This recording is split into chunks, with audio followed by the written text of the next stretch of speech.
السلام علیکم ورحمۃ اللہ وبرکاتہ۔ محترم بھائی کا سوال امام کے پیچھے سورہ فاتحہ پڑھنے کی دلیل۔ جی، ایک تو وہ حدیث لا صلاۃ لمن لم یقرأ بفاتحۃ کتاب صحیح بخاری میں 756 نمبر، صحیح مسلم میں 394 نمبر پر موجود ہے۔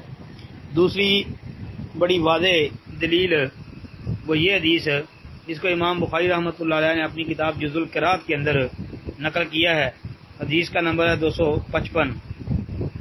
انس رضی اللہ عنہ بیان کرتے ہیں کہ نبی علیہ الصلوۃ والسلام نے اپنے صحابہ کو ایک نماز پڑھائی، بس جب آپ نے نماز پوری کی تو ان کی طرف چہرہ مبارک کرتے ہوئے فرمایا، کیا تم اپنی نماز میں پڑھتے ہو جب کہ امام پڑھ رہا ہوتا ہے؟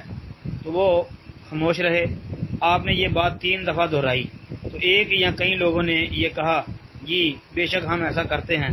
تو نبی علیہ السلام نے فرمایا، ایسا نہ کرو، ہاں تم میں سے ہر شخص سورہ فاتحہ اپنے دل میں پڑھے۔ یہ حدیث امام بخاری کی جزء القراءۃ کے اندر موجود ہے اور انشاءاللہ اس کی سند بھی ٹھیک ہے۔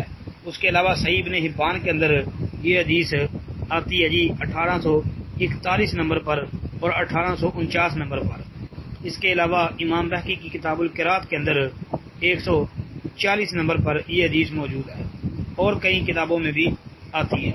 تو یہ روایت بالکل انشاءاللہ ثابت ہے، صحیح ہے جی اس کی سند،